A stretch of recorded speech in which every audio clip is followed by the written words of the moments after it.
Hello everyone. मेरा नाम है दिव्य त्रिपाठी। आई क्वेश्चन में आपका स्वागत है। आज का हमारा टॉपिक है चीन पर भारत की आयात निर्भरता, India's import dependency on China.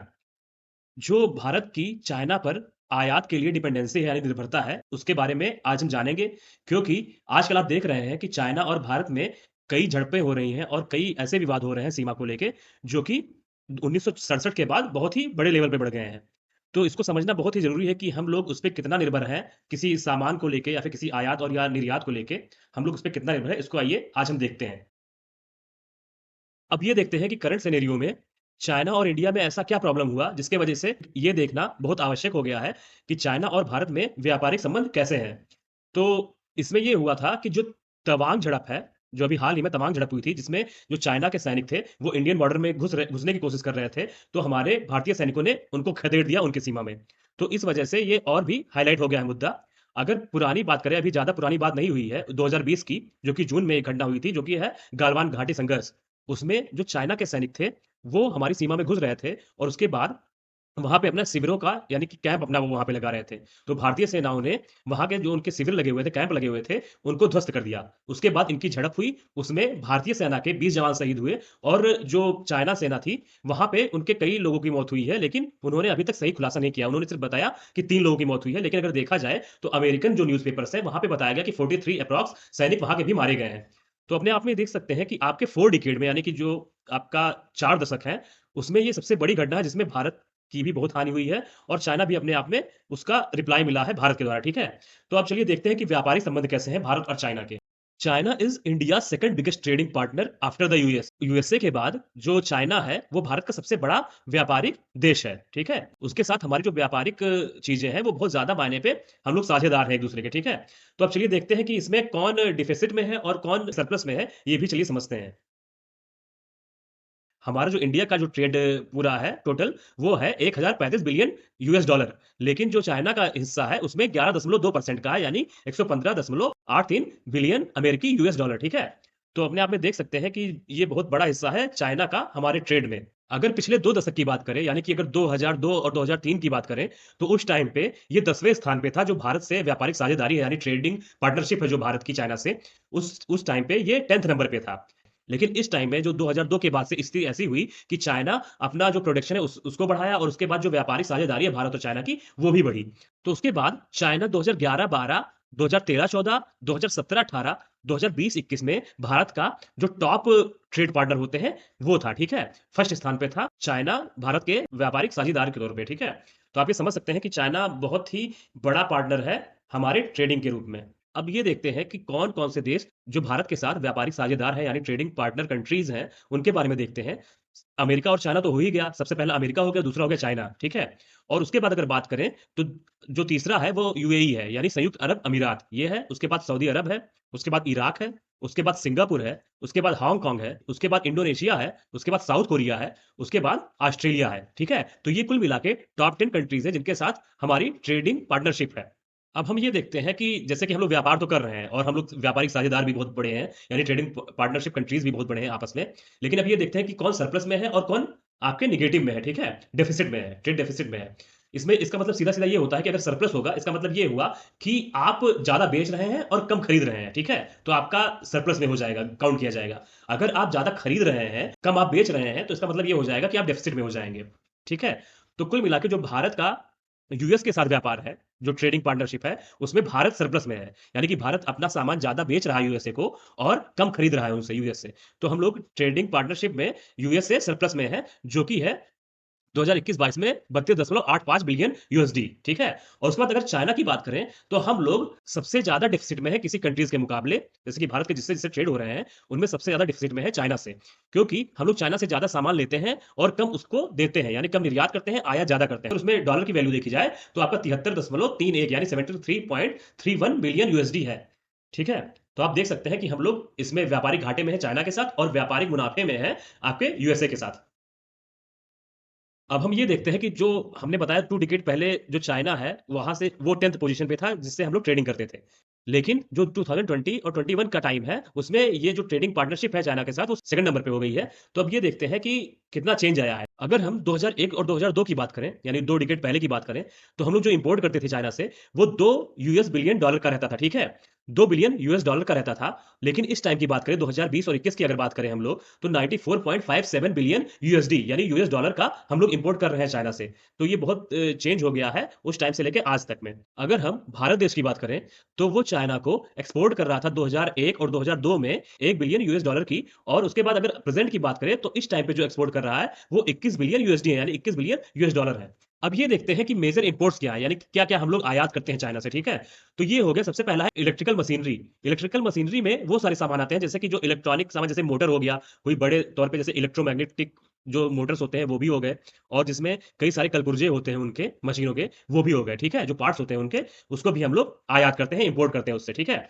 और इलेक्ट्रॉनिक सामान तो जानते ही हैं, जैसे मोबाइल हो गया और कोई भी चीज़ जैसे कूलर, और ये सब चीज़ों को हम लोग उससे आयात करते हैं। और उसके बाद बात करें तो टेलीविज़न यानी टीवी को भी हम लोग वहाँ से आयात करते हैं। अगर वॉइस रिकॉर्डर की बात करी जाए तो वॉइस रिकॉर्डर भी करते हैं, और उसके बाद रिप्रोड्यूसर यानी कि जो पुनरुत्पादक चीज़ें होती हैं और जो पार्ट्स होते हैं, उनको भी हम लोग आयात करते हैं चाइना से। तो जो हम लोग न्यूक्लियर रिएक्टर का इंपोर्ट करते हैं, वो भी यहाँ से किया था, चाइना से। और बॉयलर्स, मशीनरी और mechanical appliance and parts of their, तो जो ये सब पार्ट्स होते हैं इसके, और जो इलेक्ट्रॉनिक मशीनरी होती है और जो न्यूक्लियर रिएक्टर के लिए यूज होते हैं बाकी सामान, उनको भी हम लोग चाइना से इंपोर्ट करते हैं। और जो हमारी ऑर्गेनिक केमिकल्स हैं, यानी कि जैविक रसायन है, उनको भी हम लोग चाइना से इंपोर्ट करते हैं बड़े मात्रा में। उसके बाद जो भी प्लास्टिक है और प्लास्टिक के सामान है, जैसे कि हम लोग किसी भी तरीके का प्लास्टिक, जैसे बॉटल्स हो गए या फिर खिलौने हो गए, इस टाइप का बहुत सारा जो प्रोडक्ट है उसको हम लोग इंपोर्ट करते हैं चाइना से। और अगर फर्टिलाइजर की बात करें तो फर्टिलाइजर भी हम लोग वहां से इंपोर्ट करते हैं। और अगर बात करें कि जो मोस्ट वैल्यूएबल चाइनीज इंपोर्ट है, यानी कि जो बहुत ही कीमती हम लोग उनसे इंपोर्ट करते हैं, वो क्या क्या चीजें हैं, तो हो गया पर्सनल कंप्यूटर, जो आप पीसी लेते हैं, जैसे लैपटॉप, पाम टॉप, जैसे मोबाइल हो गया और लैपटॉप हो गया, ये सारी चीजें हम लोग इंपोर्ट करते हैं। आप देखते होंगे कि जो भी मोबाइल से बड़ी बड़ी कंपनियां, ये चाइना की ही है, ठीक है? चाइना ओरिजिन की ही है।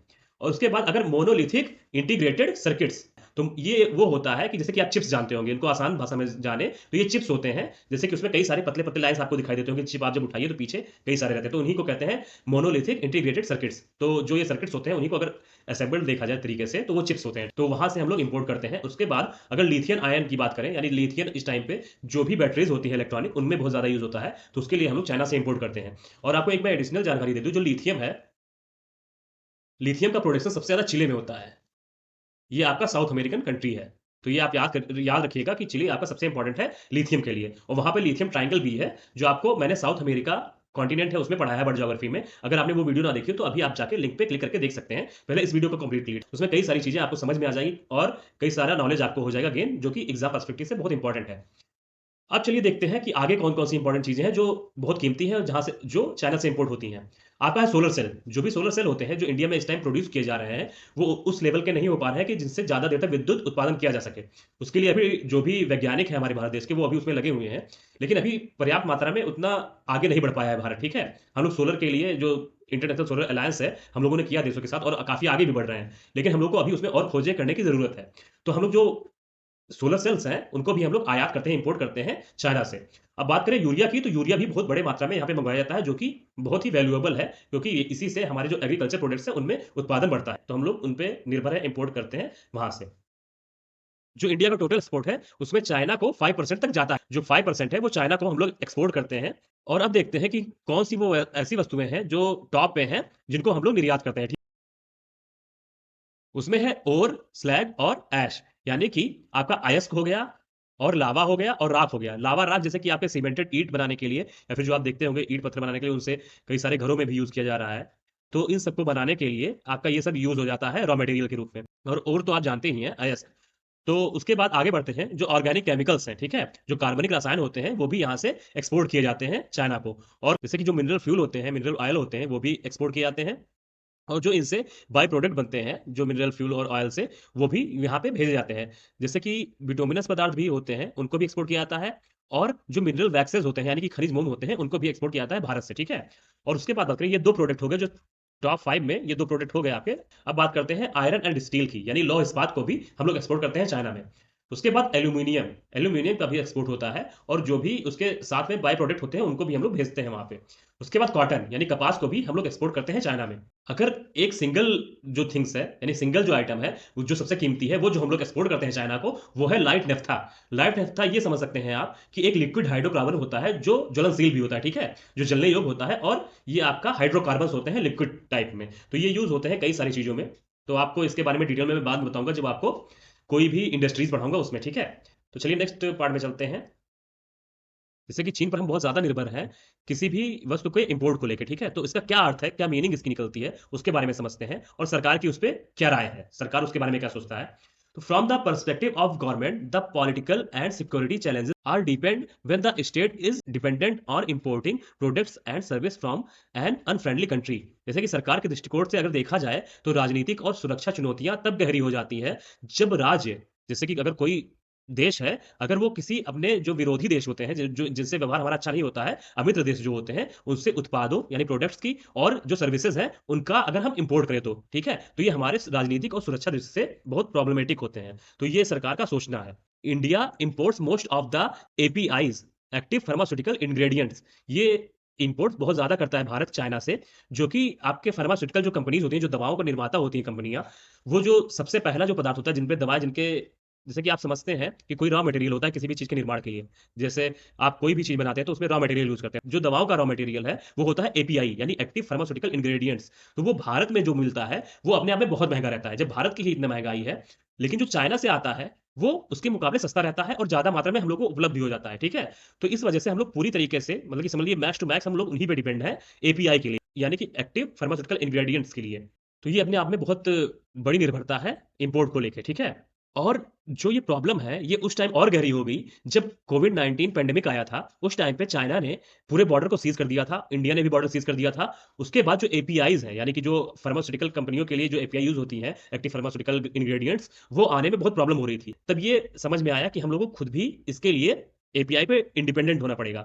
तो आजकल उसके लिए भी सरकार प्रयास कर रही है, और उस टाइम पे ये भी नज़र आया कि हम लोग कितने डिपेंडेंट हैं किसी देश पे एपीआई के लिए। तो इसी वजह से ये ध्यान देना बहुत ज़रूरी है भारत को कि जैसे कि अगर मान लीजिए इस टाइम पे सभी लोग सोच रहे हैं कि भारत को चाइना से एकदम कंप्लीटली अपना बंद कर देना चाहिए विदेशी निर्यात या फिर आयात, यानी कि जो ट्रेडिंग पार्टनरशिप है उसको कंप्लीटली बंद कर देना चाहिए। उसके लिए सबसे पहले हम लोगों को अपने तरीके से इंडिपेंडेंट होना पड़ेगा जिन चीज़ों में हम आगे नहीं है या फिर जिस चीज़ों को हम इंपोर्ट करते हैं, ठीक है। तो आप समझते हैं कि किसी चीज़ को अगर हम इंपोर्ट करते हैं उसमें ट्रांसपोर्टेशन कॉस्ट और ये सब चीज़ें बहुत मायने रखती हैं। तो जो चाइना है वो हम लोग के बहुत पास है, इस वजह से हम लोग कोई भी सामान जो हमारे पास आसानी से उपलब्ध हो सकता है वो हम लोग चाइना से इंपोर्ट कर लेते हैं। तो इसलिए हम लोगों को अपने ऊपर इंडिपेंडेंट होना पड़ेगा किसी भी चीज़ को लेके, और उसमें और आगे बढ़ना पड़ेगा आत्मनिर्भर भारत के लिए, ठीक है। तो आगे बढ़ते हैं कि जो approximately 24% of coal energy generated in India may be coming from plants that are using critical equipment imported from China. Bharat में उत्पादित लगभग 24% कोयला ऊर्जा उन संयंत्रों से आ सकती है जो चीन से आयातित महत्वपूर्ण उपकरणों का उपयोग कर रहे हैं। इसलिए इसे आवश्यक रूप से रणनीतिक निर्भरता नहीं माना जा सकता, लेकिन निश्चित रूप से यह सुरक्षा चुनौती का एक रूप है कि जैसे कि जो भी हम लोग इंपोर्ट करते हैं चाइना से, उसमें हम लोग ये नहीं है कि हम लोग अचानक से उसको बंद कर दें। आत्मनिर्भर नहीं हो पाए हैं इस टाइम पे, इसको हम लोग को समझना होगा, और इसी वजह से हम लोगों को जो सुरक्षा चुनौतियां हैं उनका सामना भी करना पड़ता है। While there are demanding to limit or even block such imports from China, this would simply mean forcing private Indian power companies to suffer higher cost। जैसे कि चीन से इस तरह के आयात को सीमित करने के लिए, यहाँ तक कि ब्लॉक करने के लिए मांग की जा रही है। सभी लोग कह रहे हैं कि इसको ब्लॉक कर दिया जाए, कोई भी व्यापारिक चीजें ना की जाए। इसका सीधा सा मतलब होगा निजी भारतीय बिजली कंपनियों को उच्च लागत भुगतने के लिए मजबूर करना। ऐसे ही हम किसी बड़े डिसीजन को नहीं ले सकते हैं, उसको सोच समझ के ही आगे बढ़ाना चाहिए। तो ये सब चीजें प्लस माइनस देखना होता है, तो उसी के बारे में ये बात की जा रही है, जो सरकार की सोच है वो बताई जा रही है। तो अब देखते हैं कि उसके अलावा जब ये सब चीजें नहीं की जा सकती हैं, इतनी निर्भरता है भारत को, जैसे कि आप वो एक्टिव फार्मास्यूटिकल इंग्रेडिएंट्स को देख लीजिए, और उसके बाद जो हमारी निर्भरता है एनर्जी फील्ड में लेके, जैसे कि हम लोग कोई भी एनर्जी फील्ड में काम कर रहे हैं उसको लेके, और उसके बाद जो आपका इलेक्ट्रिसिटी के लिए जो पावर कंपनियां हैं, जो भारत की पावर से रिलेटेड कंपनियां हैं, उनको लेके जब हमारी कंसर्न ज्यादा है, तो उसके बाद हम लोग किस तरीके से उसका काउंटर कर रहे हैं उस कंट्री का। तो ये चलिए देखते हैं भारत ने चीन पर अति निर्भरता का मुकाबला करने के लिए क्या किया है। तो अब चलिए हम देखते हैं काउंटर क्या किया है। तो जो चाइनीज ऐप्स हैं उन पे बैन लगा दिया। आप देख रहे होंगे कि कई सारे चाइनीज ऐप्स को बैन कर दिया गया है भारत में, जैसे कि आप उसमें बड़े बड़े उसको देख सकते हैं, जैसे आपका हो गया यूसी ब्राउजर हो गया, और ऐसे कई सारे गेम्स की कंपनियां थी उनको बंद कर दिया गया, जैसे पबजी और ये सारी चीजें, इन सब चीजों को बैन लगा दिया गया है। उसमें 31 पहले कंपनियों को बैन लगाया गया था, जो ऐप्स थी उनको बैन लगाया गया था। जैसे कि 5G कंपनियों का ट्रायल हुआ था, जैसे कि कई सारी कंपनियां 5G ट्रायल कर रही थी इंडिया में, लेकिन चाइना को इससे डिबार्ड रखा गया, यानी कि चाइना को इससे बाहर रखा गया। घरेलू फर्मों के अवसरवादी अधिग्रहण पर अंकुश लगाया, जैसे कि जो भी घरेलू फर्म होते थे वो बहुत ज्यादा यहाँ पे टेक ओवर करते थे, जैसे कि आपका खिलौने हो गए और ये सब चीज़ें हो गई, छोटे-छोटे थिंग्स हो गए, तो वो भी यहाँ पे टेक ओवर बहुत ज़्यादा हो गया था भारत पे उन वस्तुओं का। तो उनको बाहर किया भारत ने, और जो चाइना की एफडीआई था, एफडीआई को रिस्ट्रिक्ट कर दिया। FDI restriction on China. और जो मैंने एपीआई बताया, एक्टिव फार्मास्यूटिकल इंग्रेडिएंट्स बताया, उनके लिए प्रमोट किया कि बल्क ड्रग पार्क बनाने के लिए भारत ने, और जो पीएलआई स्कीम होती है उसको प्रमोट किया भारत ने, और उन पे जो डिपेंडेंसी थी एपीआई की उसको कम करने के लिए ये सारे कार्य किए गए। De facto ban on the import of Chinese power equipments, यानी कि चीनी के जो बिजली उपकरण है, यानी कि जो इलेक्ट्रिक वो प्रोडक्ट्स हैं, इलेक्ट्रॉनिक प्रोडक्ट्स हैं, उनको भी जो आयात करने पे प्रतिबंध लगा दिया। और कुछ वस्तुओं पे जो कि चाइना के, वहां पे एंटी डंपिंग ड्यूटीज को लगा दिया गया, जैसे कि स्थानीय निर्माताओं की सुरक्षा के लिए 5 साल के लिए कुछ एल्यूमिनियम वस्तुओं पर और रसायनों पर, जो भी केमिकल प्रोडक्ट्स थे उन पे, और जो एल्यूमिनियम गुड्स थे उन पे उन्होंने जो एंटी डंपिंग ड्यूटीज है उसको लागू कर दिया। एंटी डंपिंग ड्यूटीज के बारे में मैं आपको क्लियर करूंगा इकोनॉमिक्स के चैप्टर में। भारत ने चाइना पे अपनी जो इंपोर्ट डिपेंडेंसी है उसको कम करने के लिए 12 क्षेत्रों को ध्यान दिया, उस पे फोकस किया और उसको एक ग्लोबल सप्लायर के रूप में बढ़ाने का कदम उठाया। उसमें से जो 12 क्षेत्र हैं वो कौन-कौन से हैं, ये चलिए देख लेते हैं। जैसे कि आपका हो गया फूड प्रोसेसिंग, जैसे कि फूड प्रोसेसिंग मतलब कि आपका आलू का जैसे चिप्स बना दिया जाए, टोमेटो का जैसे कि आप देखते होंगे नॉर सूप करके आता है, सूप भी आप देखते होंगे पैकेट्स में आता है। और ऐसे करके कई सारी चीज़ें जो कि आपकी अचार जैसे बन जाता है आम का अचार, वो कई सालों तक ऐसे प्रिज़र्व रहता है। तो सभी चीज़ों का जो खाद्य प्रसंस्करण होता है, वो कच्ची चीज़ों का और ज़्यादा समय का यूज़ करने के लिए पैकेज जो चीज़ें होती हैं, उनको कहते हैं। तो आपका खाद्य प्रसंस्करण इतनी बड़ी इंडस्ट्री है भारत की, जिसके लिए मंत्रालय भी बनाना पड़ गया। तो आप ये समझ सकते हैं कि इसको बड़े लेवल पे ले जाया जा सकता है, इस वजह से। ये है सबसे पहला। उसके बाद ऑर्गेनिक फार्मिंग हो गया, जो कि जैविक खेती है। और उसके बाद लोहा हो गया, आयरन और एल्यूमीनियम एंड कॉपर। और उसके बाद एग्रो केमिकल्स हो गए। उसके बाद इलेक्ट्रॉनिक्स हो गए, इंडस्ट्रियल मशीनरी हो गई, फर्नीचर हो गए, लेदर एंड शूज़ हो गए, और ऑटो पार्ट्स हो गए, टेक्सटाइल हो गए, और कवरऑल हो गए, और मास्क, सैनिटाइज़र और वेंटिलेटर्स। तो ये सारे क्षेत्रों को देखा गया, इन सारे सेक्टर्स को देखा गया, और पता किया गया कि ये सारी चीज़ें ऐसी हैं कि जिनको अगर हम प्रमोट करें तो ये ग्लोबल लेवल पे हम लोग इसके सप्लायर हो सकते हैं। जैसे चाइना पे डिपेंडेंसी है इंपोर्ट को लेके, उसको भी हम कम कर सकते हैं। तो इन क्षेत्रों को आइडेंटिफाई किया भारत ने। अगर हम भारत की बात करें तो वह पूरी तरीके से, ठीक है, पूरी तरीके से अपना जो स्ट्रेटेजिक डिपेंडेंसी है किसी भी देश को लेके, वो समाप्त नहीं कर सकता है। जैसे कि आपका इंपोर्ट एक्सपोर्ट पूरी तरीके से बंद हो जाए, या फिर उसके देश से संबंध ही ना रहे, तो ये अपने आप में मूर्खता भी होगी। जैसे कि कभी-कभी आप देखते हैं ना कि गधे को भी मजबूरी में बाप बनाना पड़ता है, तो ये कहावत ऐसे ही नहीं कही गई है। जैसे आपको कोई ज़रूरत है और उसके बाद आप गुस्से में कुछ और करना चाह रहे हैं, कहीं आपको दूर जाना पड़ रहा है किसी चीज़ को लेने के लिए, और आपकी ड्यूटीज़ भी बढ़ रही हैं, ये सारी चीज़ें हो रही हैं। तो इससे अच्छा है कि जो आपका पड़ोसी है उसे थोड़ा-सा यूज़ कर लिया जाए उसको, उसके रिसोर्सेज़ को यूज़ कर लिया जाए। हम रुपए देंगे, ऐसा थोड़ी ना है कि हम लोग उससे भीख माँग रहे हैं। तो हम लोग उससे सामान लें और उसके बाद हम लोग यूटिलाइज़ करें। तो इस तरीके से पूरी तरीके से ना डिपेंड हो, इसके लिए हम लोग को दूसरे जो बाकी देश हैं पूरे यूनिवर्स में, जैसे कि आपका यूएस हो गया, यूरोपियन कंट्रीज़ हो गई, अफ्रीकन कंट्रीज़ हो गई, जैसे कि उनसे रिसोर्सेज़ के मामले में बहुत सारी चीज़ें ऐसी ली जा सकती हैं, जो कि रॉ मटेरियल के रूप में यूज़ कर सकते हैं हम लोग। तो इस तरीके से हम लोगों को साउथ कोरिया और ये जापान जो है और यूरोपियन कंट्रीज़, ये लोग अपने आप में बहुत ही डेवलप्ड कंट्रीज़ हैं। तो ये लोग हम लोग को सपोर्ट कर सकते हैं आगे आने वाली चीज़ों के लिए, डेवलपमेंट के लिए, ठीक है? जैसे कि आपका हो गया टेक्नोलॉजी में डेवलपमेंट के लिए, और इन सब चीज़ों में डेवलपमेंट के लिए, ये सारे देश हम लोग को साथ दे सकते हैं।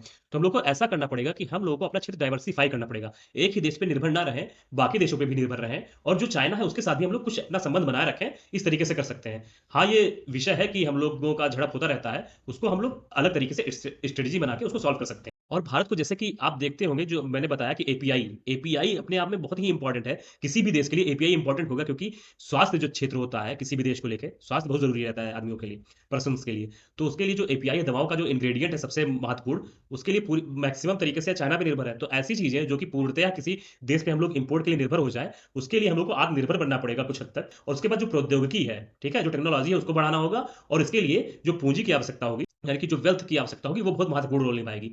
तो अपने आप में कुल मिला के भारत को जो चाइना के साथ व्यापारिक संबंध है, उसको सोच समझ कर आगे बढ़ाना होगा। पूरी तरीके से उस पे निर्भर भी नहीं रहना है, और ना पूरी तरीके से उससे दूर ही रहना है। हम लोगों को एक व्यवस्था बनानी होगी, जिससे कि हम लोग उससे थोड़ी-थोड़ी चीज़ें लेते रहें, और अपना व्यवस्था बना के रखें, और कुछ-कुछ चीज़ें जो बाकी देश हैं, उनसे भी हम लोग आयात और निर्यात करते रहें, जिससे कि हमारे पॉलिटिकल संबंध भी अच्छे होंगे। तो कुल मिला के आपको ये अगर वीडियो अच्छा लगा हो, तो आप लाइक करें, कमेंट करें और शेयर करें, और सब्सक्राइब करना बिल्कुल भी ना भूलें। अगर आपने सब्सक्राइब कर दिया है, तो शेयर करिए, कि जिससे कि मेरा वीडियो और लोगों के पास पहुँचे, जो जिसको इसकी ज़रूरत है। तो thank you so much. Love you all.